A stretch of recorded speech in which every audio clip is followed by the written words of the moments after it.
नमस्कार दोस्तों, झुंझुनू क्लास 8 झुंझुनू में आपका स्वागत है। आज हम बात करेंगे कक्षा 10 का लेसन नंबर 6 रासायनिक अभिक्रिया व उत्प्रेरक, जिसका हमने एक लेक्चर कंप्लीट कर लिया था, जिसमें हमने बात की थी रासायनिक अभिक्रिया के बारे में। तो दोस्तों, अभी तक जो भी इस वीडियो को प्रथम बार देख रहे हैं वो इस चैनल को सब्सक्राइब करें और बेल आइकन को प्रेस करें। तो दोस्तों, आज हम बात करेंगे रासायनिक अभिक्रियाओं के प्रकार की। रासायनिक अभिक्रिया की प्रकार कितने प्रकार की होती है उसके बारे में हम बात करेंगे। तो रासायनिक अभिक्रिया मुख्य रूप से यदि अपन बात करें तो इसको अपन चार भागों में, मुख्य रूप से अपन चार भागों में बांट सकते हैं। रासायनिक अभिक्रिया जो है उसके चार प्रकार होते हैं। सबसे पहले प्रकार की जो रिएक्शन होती है वो होती है संयोजन या एडिशन।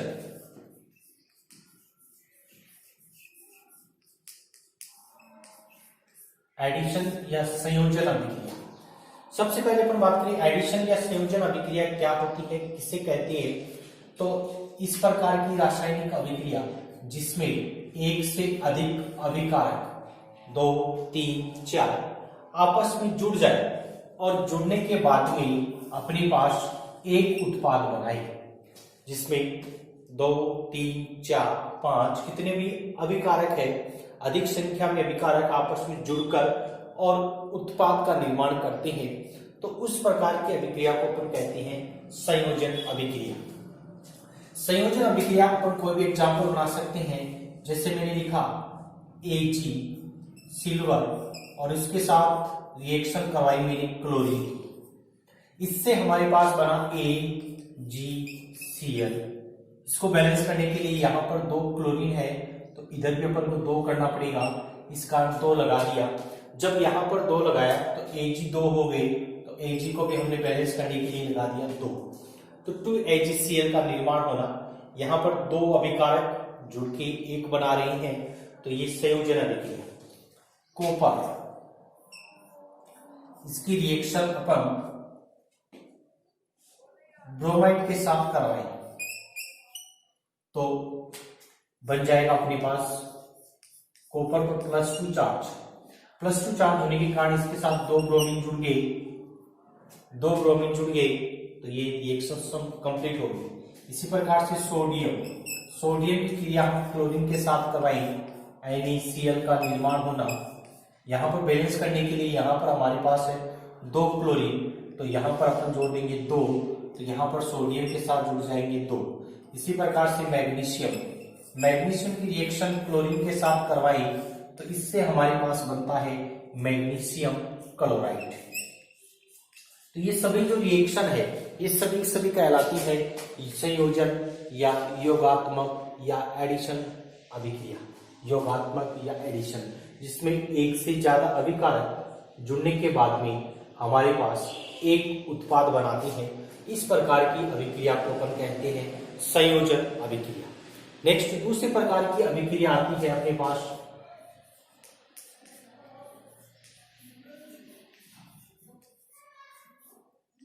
अपघटन, या इसको अपन कहते हैं विघटन, या इसको अपन कहते हैं डिसोसिएशन रिएक्शन।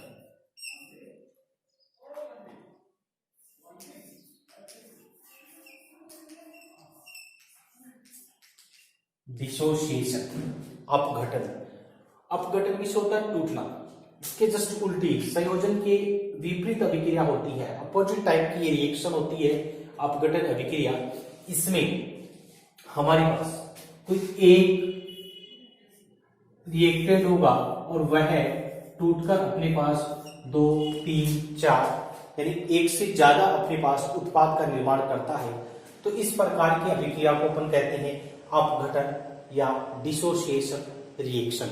इसमें क्या होगा, जैसे अपन अपोजिट रिएक्शन ही लिखते हैं AgCl, ये टूट जाता है और टूटने के बाद में अपने पास बनाता Ag + Cl2। तो ये किस प्रकार की रिएक्शन है? तो यह रिएक्शन अपने पास डिसोसिएशन। HCl ये टूटता है टूटने के बाद बनाता है H2 प्लस Cl2। किस प्रकार की रिएक्शन है? तो यह भी एक अपघटन टूट रहा है यहाँ पर। इसको बैलेंस करने के लिए यहाँ पर मैंने जोड़ दिया 2 HBr टूटेगा H2 प्लस Br2। इसको बैलेंस करने के लिए यहाँ पर जोड़ देंगे अपन 2। तो ये सभी के सभी जो अपघटन टाइप की रिएक्शन होती है, इसमें जो है अभिकारक जो है वो एक होगा और उत्पाद एक से ज्यादा होंगे।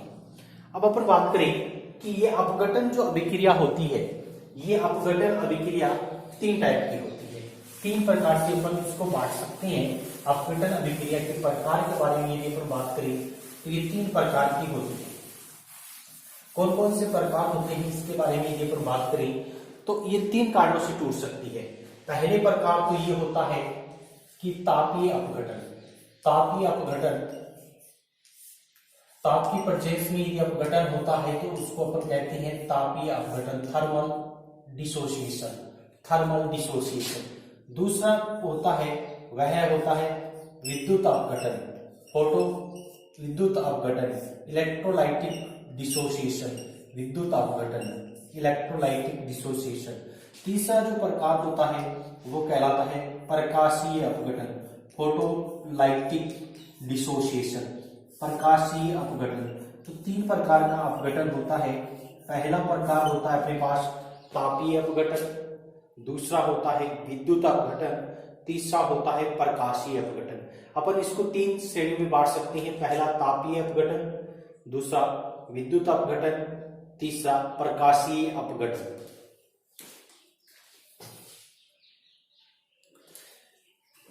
अब अपन पढ़ते हैं एक एक के बारे में। तापीय अपघटन क्या होता है? ऐसी रासायनिक अभिक्रिया जो ताप या गर्म करने पर टूट जाती है। जब अपन इसको गर्म करते हैं तो ये रिएक्शन जो है अभिकारक है वो टूट जाती है। कैल्शियम कार्बोनेट, कैल्शियम कार्बोनेट को कहा जाता है मार्बल। मार्बल का फॉर्मूला होता है कैल्शियम कार्बोनेट। इस कैल्शियम कार्बोनेट को जब गर्म किया जाता है तो यह टूट जाता है calcium oxide plus CO2। Calcium oxide plus CO2 में परिवर्तित होना कहलाता है अपने पास तापीय अपघटन। ये जो सिंबल आता है ये कहते हैं इसको गर्म करना। किसी चीज को अपन गर्म करते हैं तो इसको अपन त्रिभुज के सिंबल या ट्रायंगल के द्वारा प्रदर्शित किया जाता है और ये कहलाता है तापीय अपघटन को प्रदर्शित करता है। दूसरा अपने पास आता है विद्युत अपघटन, यानी जो लाइट की प्रेजेंस में या अपन कहें कि विद्युत धारा जिसमें इलेक्ट्रिसिटी यदि अपन फ्लो करें और विद्युत धारा प्रवाह करें, इलेक्ट्रोलाइटिक सेल ले और इलेक्ट्रोलाइटिक सेल की प्रेजेंस में उसका अपघटन हो जाए, जैसे अपन सोडियम क्लोराइड है और इसमें विद्युत धारा इलेक्ट्रिसिटी फ्लो करे तो ये टूट जाता है। ये बनाता है Na प्लस Cl माइनस। इसी प्रकार से HCl है, H2O है, इनको भी इलेक्ट्रोलाइटिक सेल में तोड़ा जा सकता है और ये टूटने पर बनाएगा H प्लस Cl माइनस।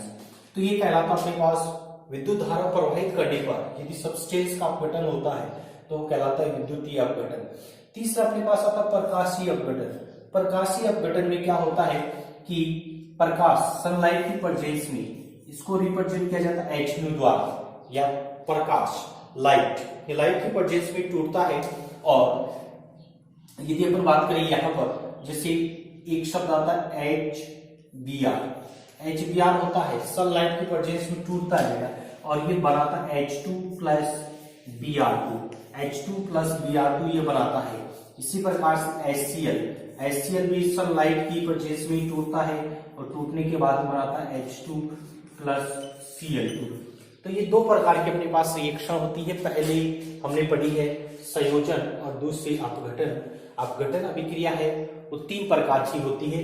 पहली होती है तापीय अपघटन, लाइट अपन गर्म करें किसी चीज को टूट जाए तो तापीय अपघटन। दूसरा विद्युत अपघटन, इलेक्ट्रोलाइटिक डिसोसिएशन। यहाँ पर जो यदि अपन बात करें तो विद्युत धारा, इलेक्ट्रोलाइटिक विद्युत जो सेल होता है उसमें इस प्रकार का अपघटन होता है। तीसरा होता है प्रकाशीय अपघटन, यानी प्रकाश की उपस्थिति में यदि टूट जाता है तो याद रखना प्रकाश या सनलाइट जो होती है उसको रिप्रेजेंट किया जाता है H द्वारा। तो ये इस प्रकार से तीन प्रकार के अपघटन हो गया, तापीय अपघटन, विद्युतीय अपघटन और प्रकाशीय अपघटन। आपको याद रखना है कि कम से कम एक रिएक्शन अपन को याद होनी चाहिए तीनों के एग्जाम्पल की। तो दोस्तों अभी तक आप इस चैनल को सब्सक्राइब नहीं किया है तो आप चैनल को सब्सक्राइब करें और बेल आइकन को प्रेस करें ताकि आपको आगे आने वाली वीडियो का नोटिफिकेशन प्राप्त होता रहे।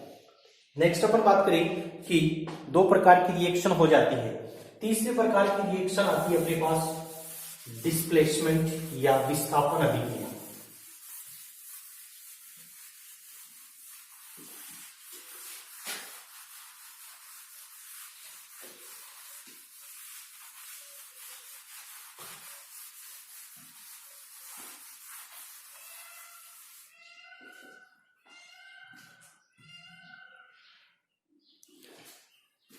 तीसरे प्रकार की जो रिएक्शन आती है वो आती है विस्थापन अभिक्रिया।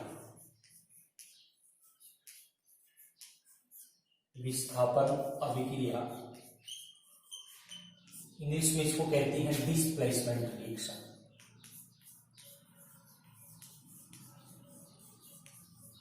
डिस्प्लेसमेंट रिएक्शन, डिस्प्लेसमेंट रिएक्शन या विस्थापन अभिक्रिया। तो दोस्तों इसको पढ़ने से पहले अपन को एक चीज पढ़नी पड़ेगी, वो आती है अपने पास सक्रियता श्रेणी, एक्टिविटी सीरीज।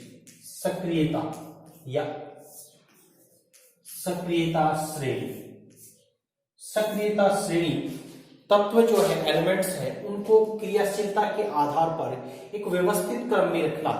तत्वों को, एलिमेंट्स को उनकी रिएक्टिविटी के आधार पर एक व्यवस्थित क्रम में रखना ही क्या कहलाता है? सक्रियता श्रेणी या रिएक्टिविटी सीरीज या एक्टिविटी सीरीज इत्यादि। यदि अपन बात करें तो इस सीरीज में मध्य में रखा जाएगा हाइड्रोजन। हाइड्रोजन इसके मध्य में रखा जाता है इस सीरीज में, और इस हाइड्रोजन से जो ऊपर आएंगे वो मोर रिएक्टिव होंगे, नीचे की तरफ आएंगे वो लेस रिएक्टिव होंगे। यदि अपन बात करें कि सबसे ज्यादा रिएक्टिव मेटल कौन सी होती है, तो अपन को ध्यान रखना lithium, potassium, sodium, magnesium, aluminium, zinc, iron, lead, hydrogen.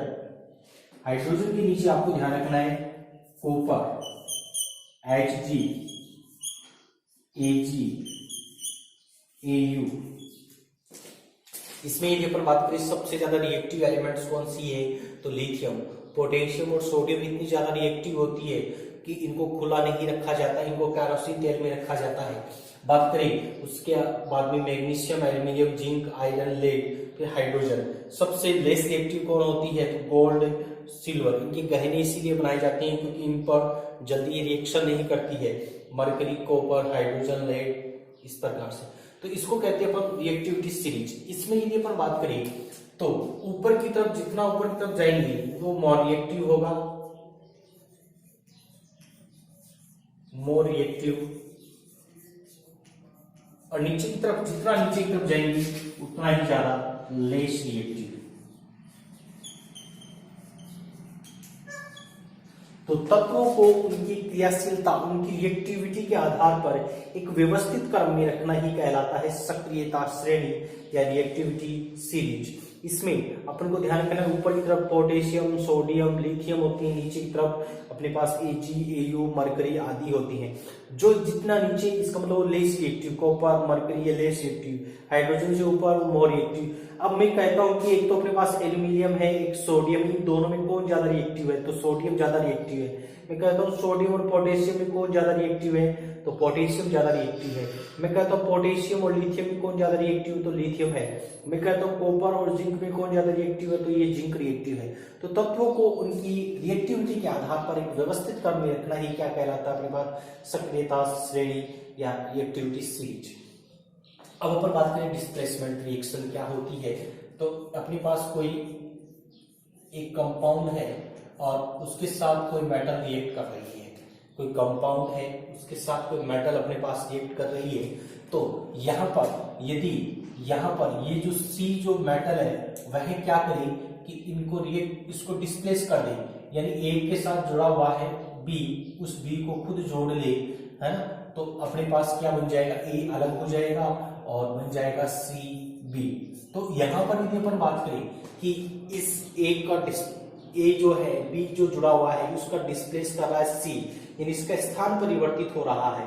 तो जब कोई कंपाउंड है और उस कंपाउंड के साथ कोई मेटल आकर जुड़ती है, अब वो मेटल कौन सी आकर जुड़ेगी, तो आपको ध्यान रखना है कि यहाँ पर जो मेटल है और ये इसके कंपैरिजन ये मेटल ज्यादा रिएक्टिव होनी चाहिए। जैसे मैंने लिखा कॉपर सल्फेट, इसके साथ मैंने रिएक्शन करवाई जिंक की Zn की। तो अब यहाँ पर कॉपर तो नीचे की तरफ है, ये कॉपर नीचे की तरफ है, जिंक ऊपर की तरफ है। जो जितना ऊपर की तरफ रहेगा इसका मतलब रिएक्टिव है, जिंक इसके कंपैरिजन ज्यादा रिएक्टिव है। ज्यादा रिएक्टिव होने के कारण ये सल्फेट को अपने साथ जोड़ लेगा और कॉपर अलग बन जाएगा और बन जाएगा जिंक सल्फेट। तो डिस्प्लेसमेंट क्या होता है, विस्थापन क्या होता है कि किसी एक की जगह कोई दूसरा आ जाए। तो यहाँ पर कॉपर के स्थान पर जिंक आ रहा है, कॉपर अकेला रह जा रहा है। इसी प्रकार से यदि अपन बात करें, अब आपको बताओ जिंक सल्फेट प्लस हमारे पास है Hg, क्या ये रिएक्शन होगी, तो ये रिएक्शन नहीं होगी। क्यों नहीं होगी, क्योंकि जिंक ऊपर की तरफ है, पहले से ज्यादा रिएक्टिव है, जिंक ज्यादा रिएक्टिव है और मरकरी लेस रिएक्टिव है। तो ये तो पहले से जो ज्यादा रिएक्टिव है वो पहले से कंपाउंड बना रहा है अपने पास, और मरकरी जो है वो वैसे ही लेस रिएक्टिव है। तो ये मरकरी इसके साथ नहीं जुड़ेगी, क्योंकि इसके साथ तो जो ज्यादा रिएक्टिव होगा, यहाँ पर जिंक ज्यादा रिएक्टिव जो बॉन्ड बना ही रहा है, ये रिएक्शन नहीं होगी।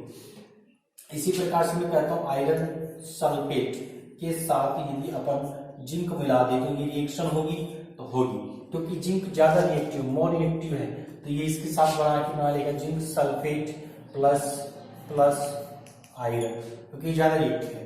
इसी प्रकार से यदि मैं कहूं कि कॉपर सल्फेट है, उसमें यदि अपन आयरन मिलाए तो क्या होगा, तो ये जो सल्फेट है जिंक, ये जो वो इसके साथ रिएक्शन कर लेगा, कॉपर अकेला बच जाएगा और आयरन सल्फेट बन जाएगा। तो ये थी displacement reaction. Displacement reaction 2 type की होती है। पहली टाइप कहलाती है सिंगल या एकल डिस्प्लेसमेंट, और दूसरा टाइप का कहलाता है डबल या द्वि विस्थापन, डबल डिस्प्लेसमेंट, सिंगल और डबल। और एग्जाम में काफी बार ये पूछी जाती है डबल डिस्प्लेसमेंट रिएक्शन किसको कहते हैं, तो डबल डिस्प्लेसमेंट द्विविस्थापन। सिंगल डिस्प्लेसमेंट के बारे में बात करें पहले, तो यहां पर देखो ये क्या है अपने पास, ये एक कंपाउंड है और ये क्या है, एक मेटल है। तो यहाँ पर ये जो है कि ये इसके साथ जुड़ रहा है, लेकिन इसके साथ कोई नहीं जुड़ रहा है, यानी यहाँ पर एक ही डिस्प्लेस हो रहा है, यहाँ पर बी ही डिस्प्लेस हो रहा है, अपने पास बी ही अकेला डिस्प्लेस हो रहा है। तो यहाँ पर एक ही पदार्थ या एक ही जो अपने पास नॉन मेटल है उसी का डिस्प्लेसमेंट हो रहा है। तो इस कारण इसको अपन कहेंगे सिंगल डिस्प्लेसमेंट। यहाँ पर देखें तो यहाँ पर ये एक सल्फेट डिस्प्लेस हो रहा है, यहाँ पर देखें ये सल्फेट डिस्प्लेस हो रहा है, यहाँ पर देखें ये सल्फेट ही डिस्प्लेस हो रहा है। तो इसको कहते हैं सिंगल डिस्प्लेसमेंट। ये सभी एग्जाम्पल आती है सिंगल डिस्प्लेसमेंट की। अब अपन बात करें डबल डिस्प्लेसमेंट, जिसमें ए के साथ जुड़ा हुआ भाग हो तो सी के साथ चला जाए, और सी के साथ जुड़ा हुआ भाग यदि इस ए के साथ आकर जुड़ जाए तो उसको अपन कहेंगे डबल डिस्प्लेसमेंट। डबल डिस्प्लेसमेंट में क्या होता है कि दो समूहों का ट्रांसफर होता है, एक जो है सी के साथ जुड़ा हुआ भाग वो ए के साथ, और ए के साथ जुड़ा हुआ भाग वो सी के साथ चला जाता है, तो उसको अपन कहते हैं डबल डिस्प्लेसमेंट। जैसे अपन बात करें सोडियम आयोडाइड की सिल्वर नाइट्रेट के साथ यदि अपन रिएक्शन करवाएं, सोडियम आयोडाइड की रिएक्शन यदि अपन सिल्वर नाइट्रेट के साथ करवाएं, तो यहाँ पर ये भी साल्ट है, कंपाउंड है, ये भी कंपाउंड है। तो यहाँ पर क्या होगा कि ये इसके साथ जुड़ जाएगा, ये इसके साथ जुड़ जाएगा, और अपने पास प्रोडक्ट बन जाएगा NaNO3 प्लस AgI। अपने पास ये कंपाउंड बन जाएगा। ये जो है एक पीपीटी होती है, पीपीटी प्रेसिपिटेट का निर्माण करता है AgI, हल्का पीला कलर इसका होता है, ये नीचे बैठ जाता है पेंदे में। तो यहाँ पर डबल डिस्प्लेसमेंट रिएक्शन हो रही है। यहाँ पर दो जो है, दो अपने पास आयन है, उनका ट्रांसफॉर्मेशन हो रहा है, स्थानांतरित हो रहा है, एक ही जगह दूसरा जा रहा है, दूसरी जगह एक आ रहा है, तो इस प्रकार का ट्रांसफर कहलाता है डबल डिस्प्लेसमेंट। तो ये अपने पास तीसरी प्रकार की रिएक्शन समाप्त होती है, विस्थापन या डिस्प्लेसमेंट रिएक्शन। चौथी टाइप की अभिक्रिया आएगी रेडॉक्स अभिक्रिया। रेडॉक्स अभिक्रिया या जिसको अपन ऑक्सीकरण और अपचयन अभिक्रिया भी कहते हैं।